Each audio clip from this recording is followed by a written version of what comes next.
कर्नाटक के बिरान जंगलों में पुलिस ऑफिसरों का एक पूरा ग्रुप जाता है गाड़ियों से भर भर के सिर्फ और सिर्फ एक व्यक्ति को पकड़ने के लिए। या कोई नहीं बल्कि डाकू वीरप्पन था, जिसने जंगलों के अंदर पुलिस से बचने के लिए अपने 6 महीने के बच्चे तक को मार दिया, जिसको लेकर नेटफ्लिक्स में एक डॉक्यूमेंट्री सीरीज भी बनाया गया है। वीरप्पन से नेता मंत्री तो डरते ही थे, साथ ही पूरा भारत भी डरता था, जिसको लेकर एक स्पेशल फोर्स बनाया गया था वीरप्पन को पकड़ने के लिए। तो आइए इस वीडियो में जानने की कोशिश करते हैं वीरप्पन और पुलिस के बीच हुए घटनाओं के बारे में। किस तरह से पुलिस ने प्लान बनाकर वीरप्पन की हत्या की और वीरप्पन का खौफ कितना ज्यादा था, इसे भी डिटेल में जानेंगे।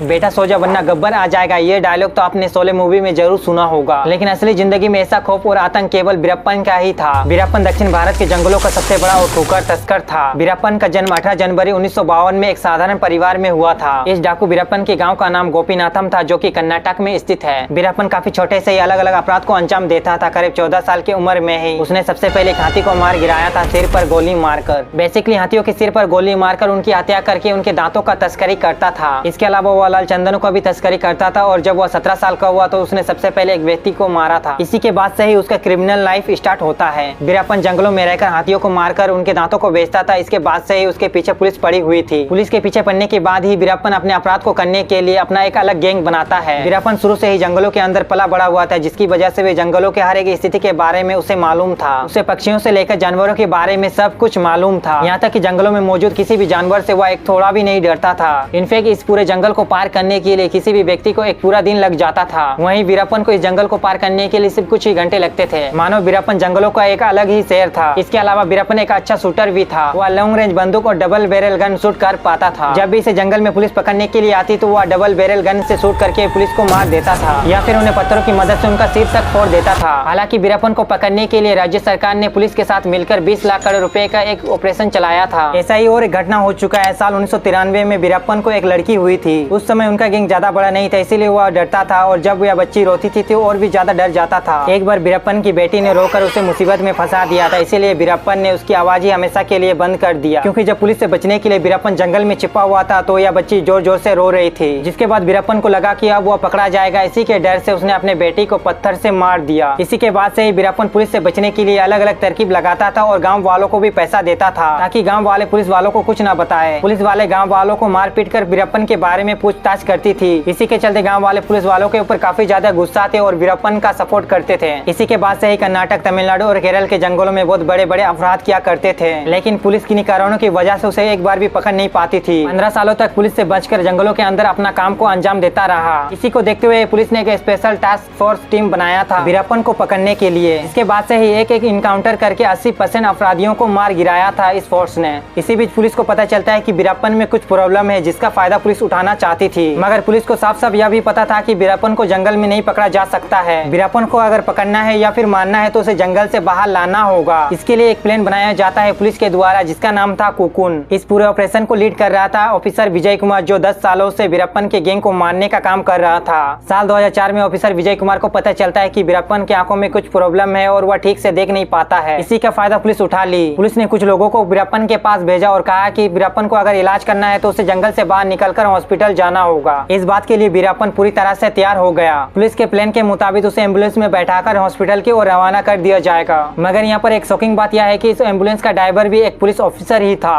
और अब आता है वह मेन दिन 14 अक्टूबर 2004। यहाँ पर मैं आपको बता दूं कि ऑफिसर विजय कुमार और वीरप्पन के बीच उम्र में कुछ अनोखी बात थी। 14 अक्टूबर को वीरप्पन सबसे पहले अपने पसंदीदा मूंछ तक को काट देता है और सफेद कपड़ा पहनकर जाने के लिए तैयार हो जाता है। एम्बुलेंस में उसके साथ 4 जन जाते हैं। कुछ दूर जाने के बाद एचटीएफ ऑफिसर जोर से ब्रेक मारकर गाड़ी से उतरकर वहाँ से भाग जाता है। वीरप्पन को कुछ भी पता चलने से पहले ही उस गाड़ी के चारों तरफ 30 पुलिसकर्मी गन लेकर खड़े हो जाते हैं और अनाउंसमेंट करते हैं कि इस गाड़ी को पूरी तरह से घेर लिया गया है पुलिस के द्वारा, वह अपने आप को सरेंडर कर दे। लेकिन गाड़ी के अंदर था वीरप्पन, जो सरेंडर करने के लिए बिल्कुल भी तैयार नहीं था। वीरप्पन ने एम्बुलेंस के अंदर से ही अंधाधुंध फायरिंग करने लग जाता है। इसके बाद पुलिस भी बाहर से लगातार फायर करके 20 मिनट के अंदर ही वीरप्पन को मार देता है। और ये सारी घटनाएं रात के 11 बजे हुई थी।